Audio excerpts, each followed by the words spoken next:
नमस्कार, स्वागत है आपका। देख रहे हैं आप सिटी सेंटर, जिसमें आज बात करेंगे कौन बनेगा मुख्यमंत्री। मध्य प्रदेश और छत्तीसगढ़ में मुख्यमंत्री कौन बनेगा, इसका फैसला अब जल्द ही होने वाला है। दोनों राज्यों में बीजेपी ने पर्यवेक्षक नियुक्त कर दिए हैं, जिसके बाद छत्तीसगढ़ में रविवार यानी कल बीजेपी विधायक दल की बैठक होगी। पर्यवेक्षक विधायकों से सीएम के नाम पर रायशुमारी करेंगे और संभव है बैठक के बाद मुख्यमंत्री का ऐलान हो जाए। जबकि मध्य प्रदेश में सोमवार शाम को बीजेपी विधायकों की बैठक होगी और बैठक के बाद मुख्यमंत्री के नाम का ऐलान हो सकता है। आपको बताते चले कि मुख्यमंत्री के अगर रेस की बात करें तो इस रेस में काफी नाम है। शिवराज सिंह चौहान, नरेंद्र तोमर, प्रहलाद पटेल। तो वहीं अगर छत्तीसगढ़ की बात करें तो छत्तीसगढ़ में रमन सिंह और अरुण साव का नाम है, रेणुका सिंह। ये तमाम नाम है जो काफी ज्यादा चर्चा का केंद्र बने हुए हैं। और वहीं आपको बताते चले कि बीजेपी की तरफ से पर्यवेक्षकों की लिस्ट सामने आ चुकी है। अब सोमवार को मध्य प्रदेश में बीजेपी के विधायक दल की बैठक होगी। बैठक के बाद सीएम के नाम का ऐलान होने की बात कही जा रही है। छत्तीसगढ़ में सोमवार को बीजेपी के विधायकों दल की बैठक होगी और छत्तीसगढ़ में भी सोमवार के बाद, इस बैठक के बाद ऐलान का अनुमान लगाया जा रहा है कि आखिर मुख्यमंत्री कौन होगा। क्योंकि जब तक शपथ ग्रहण समारोह नहीं होगा, राज तिलक नहीं होगा, तब तक ये सस्पेंस बना रहेगा। क्योंकि बीजेपी के जो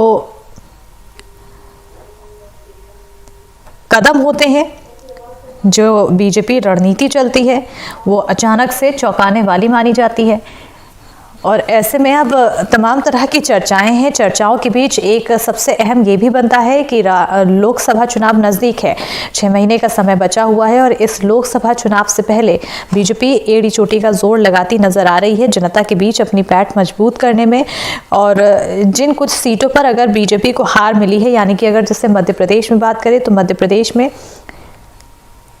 बीजेपी के पास लोकसभा की 28 सीटें हैं, तो एक छिंदवाड़ा की जो सीट है वो कमलनाथ के हाथ में है। और इसी तरह से तमाम सीटों पर अपना कब्जा जमाने के लिए मुख्यमंत्री का चेहरा अहम है और उसके तहत रणनीतियां बनती हुई नजर आ रही है। ज्यादा जानकारी के साथ भोपाल से हमारे सहयोगी इजहार जुड़ चुके हैं, साथ ही साथ रायपुर से हमारे सहयोगी नीलेश जुड़ चुके हैं। नीलेश, क्योंकि अगर छत्तीसगढ़ की बात की जाए, लोकसभा चुनाव के तहत अब फैसले लिए जा रहे हैं, ये सीधे तौर पर माना जा रहा है। विधानसभा चुनाव को भी लिटमस टेस्ट की तरह बीजेपी मानती हुई चली है। अब ऐसे में मुख्यमंत्री का चेहरा कौन, पर्यवेक्षकों में किसका नाम आगे हो सकता है? देखिए, पर्यवेक्षकों में जो छत्तीसगढ़ के लिए मैं बात करूं तो उसमें से 2 आदिवासी नेता हैं, अर्जुन मुंडा और उनके अलावा एक और केंद्रीय मंत्री। तो इससे ये माना जा रहा है कि अगर आदिवासी चेहरे को फोकस किया जाए, क्योंकि विधानसभा चुनाव 2023 में जितने भी आदिवासी बहुल्य सीटें हैं, जो आरक्षित सीटें हैं, उसमें से काफी ज्यादा सीटें बीजेपी के हाथ में आई हैं, जबकि इसके उलट 2018 में ये सीटें इनके हाथों से खिसक गई थी। तो ऐसे में ये माना जा रहा है कि आदिवासी वोटर्स, जो कि छत्तीसगढ़ में बाहुल्य भी हैं, इनको साधने की पूरी कोशिश बीजेपी द्वारा की जाएगी। और इसीलिए जो पर्यवेक्षक भी नियुक्त किए गए हैं, अगर मान लीजिए कोई ऐसी परिस्थिति बीजेपी के सामने है कि उन्हें आदिवासी छोड़कर किसी दूसरे चेहरे को, चाहे ओबीसी वर्ग का हो या सामान्य वर्ग का हो, उसको अगर बनाना है मुख्यमंत्री, तो फिर आदिवासी विधायक जो हैं उनको कैसे साधा जाए, इस पर भी काम करने के लिहाज से ये माना जा रहा है कि जो पर्यवेक्षक हैं उनमें से 2 जो बड़े आदिवासी नेता हैं राष्ट्रीय स्तर के, उनको रखा गया है कि अगर कोई ऐसी परिस्थिति है कि ओबीसी चेहरा, जैसे कि अरुण साव प्रदेश अध्यक्ष रहते हुए उन्होंने जीत दिलाई है और साहू समाज से आते हैं, जिनका वोट परसेंट सबसे ज्यादा माना जाता है छत्तीसगढ़ में, ओबीसी वर्ग में। इसके अलावा ओपी चौधरी का नाम आ रहा है। सामान्य वर्ग से पूर्व मुख्यमंत्री रमन सिंह बने हुए हैं नामों चर्चाओं में। तो ऐसे में अगर इनको बनाना पड़े और आदिवासी चेहरे को कहीं ड्रॉप करना पड़े मुख्यमंत्री के लिए, तो वो आदिवासी विधायकों को कैसे साधा जाए, इसकी भी पूरी कोशिश पर्यवेक्षकों की नियुक्ति से लग रहा है। बिल्कुल, जिसमें 3 पर्यवेक्षक नियुक्त किए गए। अब हालांकि आज शाम को आ सकते हैं पर्यवेक्षक छत्तीसगढ़, या फिर कल सुबह। अभी तक कोई आधिकारिक वो नहीं आया, लेकिन कल विधायक दल की बैठक जरूर बुलाई गई है। इसलिए ये माना जा रहा है कि कि आज शाम तक, नहीं तो कल सुबह पर्यवेक्षक आ जाएंगे। उसके बाद एक औपचारिक बैठक होगी विधायक दल के साथ, विधायक दल के नेताओं से 1-to-1 चर्चाएं भी होंगी और विधायक दल के जो सदस्य हैं उनसे चर्चा होगी और इसके बाद फिर ऐलान किया जा सकता है मुख्यमंत्री के नए नाम का। जी बिल्कुल, ऐलान ही किया जा सकता है और उस ऐलान का ही इंतजार किया जा रहा है। इजहार मध्य प्रदेश में दो नाम सबसे अहम माने जा रहे हैं, सीएम शिवराज सिंह चौहान और उनके अलावा प्रहलाद पटेल, और हाल ही में इन दोनों ने मुलाकात की है। उस मुलाकात के आखिर क्या मायने निकाले जा सके? देखिए, मध्य प्रदेश की अगर हम बात करें तो मध्य प्रदेश में जो है बीजेपी ने 163 सीटें हासिल की हैं। बहुत ही बड़े जो है अगर हम कहें मैंडेट के साथ सरकार बनाने जा रही है मध्य प्रदेश में बीजेपी। तो अभी फिलहाल जो सीएम का फेस है उसको लेकर चर्चाओं का बाजार गर्म है और हम लगातार देख रहे हैं कि जो बड़े नेता हैं वो उनकी मेल मुलाकातों का दौर लगातार जारी है। कल भी सीएम शिवराज सिंह चौहान और जो पूर्व केंद्रीय मंत्री हो गए अब तो प्रहलाद पटेल, उन लोग के बीच, उन दोनों के बीच मुलाकात हुई। तो कहीं ना कहीं जो सत्ता के गलियारों में चर्चाओं का दौर लगातार जारी है, लेकिन ये भाजपा है, जब तक यहाँ पर घोषणा ना हो जाए तब तक कुछ भी कहना यहाँ पर जल्दबाजी होगी। क्योंकि हमने पिछले चुनाव में देखा, चाहे टिकट हो, हर जगह बीजेपी जो है वो सरप्राइज देती है और ऐसा सरप्राइज देती है कि लोग गूगल पे सर्च करते हुए दिखाई देते हैं। तो कहीं ना कहीं चर्चाओं का बाजार गर्म है। लेकिन अगर हम बात करें अंदाजा लगाने की तो और अगर हम आशंकाओं की बात करें तो कहीं ना कहीं मध्य प्रदेश के मुख्यमंत्री शिवराज सिंह चौहान, जो कि काफी लोकप्रिय हैं और 2003 से 5 से लगातार वो मध्य प्रदेश में बने हुए हैं, और एक पीढ़ी, इस बार अगर हम बात करें मध्य प्रदेश विधानसभा चुनाव की तो लगभग 22 लाख ऐसे वोटर थे जिन्होंने पहली बार वोट दिया। तो ये इन सभी ने मध्य प्रदेश के मुख्यमंत्री शिवराज सिंह चौहान का कार्यकाल देखा है। जब वो उन्होंने होश संभाला उससे लेकर वोट डाले तक लगातार उन्होंने सीएम शिवराज सिंह चौहान को ही अपना मुख्यमंत्री देखा है। तो कहीं ना कहीं उनकी लोकप्रियता का आलम भी यह है कि जब 2018 में सत्ता से बेदखल हो जाते हैं और जनता के बीच जाते हैं तो एक नारा निकलता है कि टाइगर अभी जिंदा है। तो ये वो इंसान हैं जिन्होंने लोगों के घरों में, दिलों में जगह बना ली है। लोग जिन्हें मामा कहते हैं, कोई भाई बोलता है, कोई बहन बोलता है, तो इस तरह से एक भावनात्मक रिश्ता सीएम शिवराज सिंह चौहान ने बना लिया है। तो एक अंदाजा, आशंका ये भी जाहिर की जा रही है कि लोकसभा चुनाव तक कम से कम उन्हें कंटिन्यू किया जाए।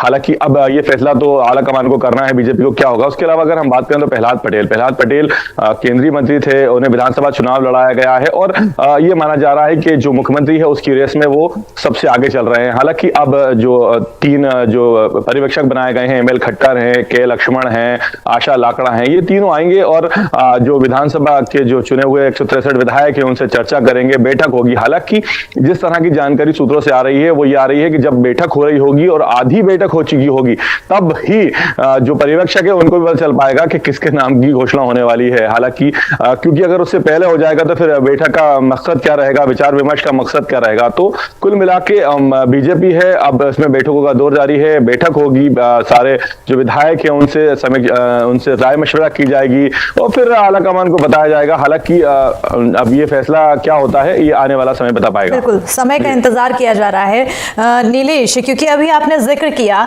कि ओबीसी पर यहाँ पर फोकस हो सकता है और पर्यवेक्षकों की जो लिस्ट है उससे यही अनुमान लगाया जा रहा है, लेकिन छत्तीसगढ़ में आदिवासियों की जनसंख्या अधिक, विधानसभा चुनाव में जीत के पीछे भी वजह आदिवासी माने जा रहे हैं। जिस तरह से फैसले लिए गए, राष्ट्रपति द्रौपदी मुर्मू और तमाम तरह के जो विद्यालयों को लेकर फैसले लिए जा रहे थे, ऐसे में अगर अंतिम समय में बीजेपी किसी तरह का फेरबदल करती है तो जनता का मन कैसे भेदा जा सकेगा, क्योंकि बीजेपी के पास अब रिस्क लेने के लिए महज 6 महीने का समय बचा है।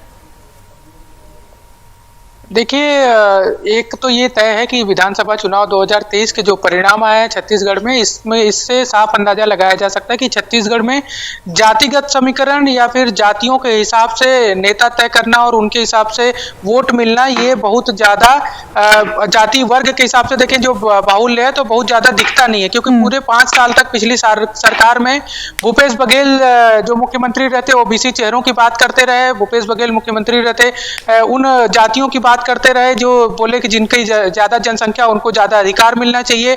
उसको लेकर उन्होंने एक बिल भी लाया जो अभी तक अटका हुआ है, आरक्षण का बिल पास करवाया। और लगातार 5 साल तक छत्तीसगढ़ियावाद, छत्तीसगढ़ी जातियां और उस पर रहे और उनके निशाने पर भूपेश बघेल सरकार तो नहीं कह सकते, लेकिन जो कांग्रेसी नेता थे, कई लोग छत्तीसगढ़ियावाद के चक्कर में जो बाहरी लोग कहे जाते हैं उनको निशाना बनाते रहे। इसका असर अगर होता तो आज भूपेश बघेल की सरकार फिर से होती छत्तीसगढ़ में। लेकिन इसके विपरीत जो बीजेपी ना तो जातिगत जनगणना की बात की बीजेपी ने, ना ही कोई ऐसा फैक्टर की बात की जिसमें जातियां साधी जाती हों, फिर भी बीजेपी को एक तरफा जीत मिली है। तो इससे तो ये तय है कि जातिगत की बात छत्तीसगढ़ में बहुत हद तक काम नहीं करती। छत्तीसगढ़ में काम करता है तो सिर्फ और सिर्फ एक चीज कि आप नेताओं के कितने, कि जनता नेताओं से कितना करीब हो सकती है, जनता को नेताओं की बात कितनी साधी जा सकती है, कितनी मानी जा सकती है, उसी का असर है।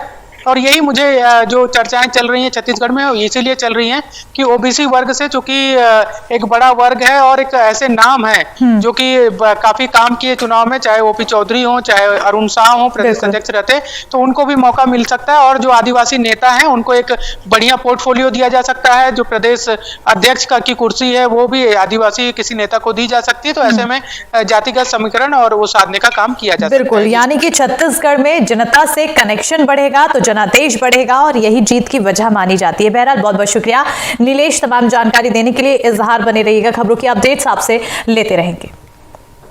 और चलिए बढ़ेंगे आप खबरों में आगे। मध्य प्रदेश विधानसभा चुनाव में मिली करारी शिकस्त के बाद शुक्रवार को दिल्ली में आला कमान ने कांग्रेस नेताओं के साथ समीक्षा बैठक की है और इस बैठक में तमाम कांग्रेस के बड़े नेता शामिल रहे। दिल्ली स्थित कांग्रेस मुख्यालय में यह बैठक हुई जिसमें कांग्रेस के राष्ट्रीय अध्यक्ष मल्लिकार्जुन खड़गे, पूर्व राष्ट्रीय अध्यक्ष राहुल गांधी और संगठन महासचिव केसी वेणुगोपाल मौजूद रहे। लगभग 2.5 घंटे तक चली बैठक में कमलनाथ, दिग्विजय सिंह, रणदीप सुरजेवाला समेत कई नेता मौजूद रहे। रिपोर्ट के मुताबिक बैठक से यह बात निकलकर सामने आ रही है कि कांग्रेस आलाकमान सभी कमलनाथ को प्रदेश अध्यक्ष पद से नहीं हटाएंगे और इसको लेकर अभी तक यही अटकलें चल रही है, यानी कि मध्य प्रदेश कांग्रेस की कमान अभी कमलनाथ के हाथों में ही रहेगी।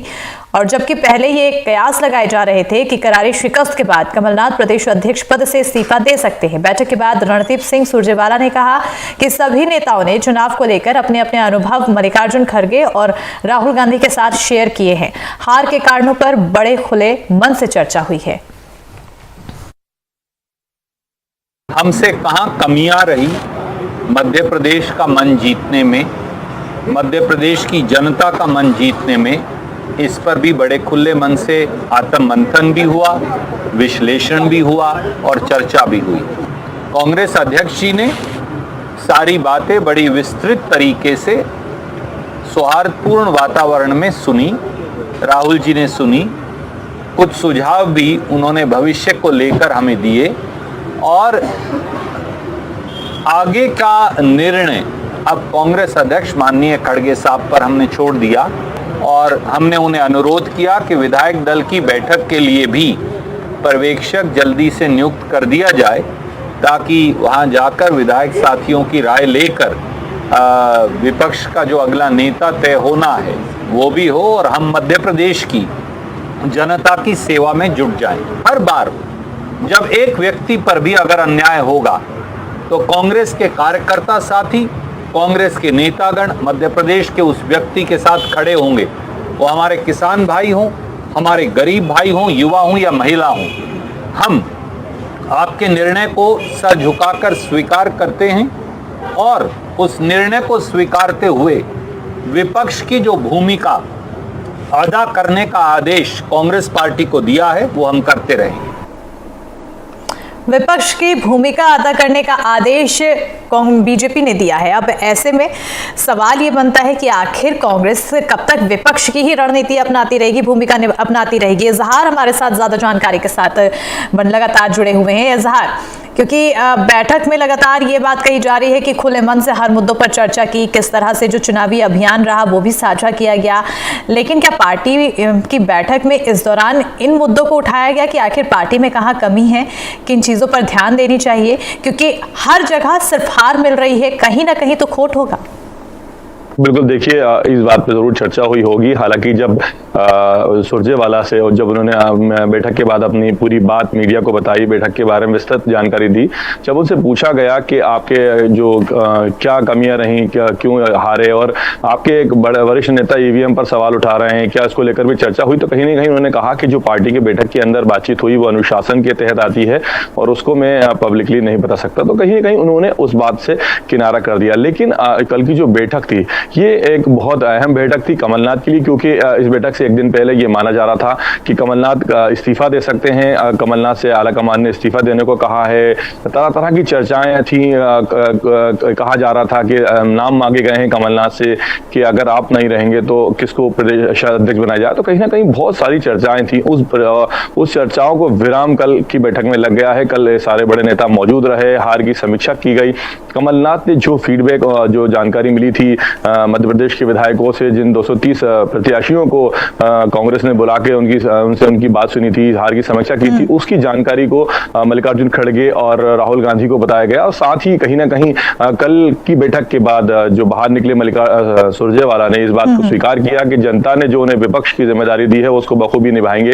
हालांकि कहीं ना कहीं वो ईवीएम पर भी बोलने से बचते रहे। और अगर हम बात करें समीक्षा बैठक की, और उससे बाद से लगातार ईवीएम के सर पे ठीकरा फोड़ा जाता, लेकिन जो सुरजेवाला थे उन्होंने ईवीएम की कोई बात नहीं करी और अपनी बात बताते गए। और उन्होंने ये भी जानकारी दी कि जल्द ही अब एक पर्यवेक्षक नियुक्त किया जाएगा जो मध्य प्रदेश आएगा, जो विधायक। बिल्कुल इस तरह से माना जाए कि जब एक छोटा बच्चा होता है वो अपनी गलती का कभी भी जिम्मेदार खुद को नहीं बताता है और उसका ठीकरा किसी और पर फोड़ता है। और यही कांग्रेस इस कुछ दिनों से, कुछ समय से, और या कहें लंबे समय से करती हुई नजर आ रही है।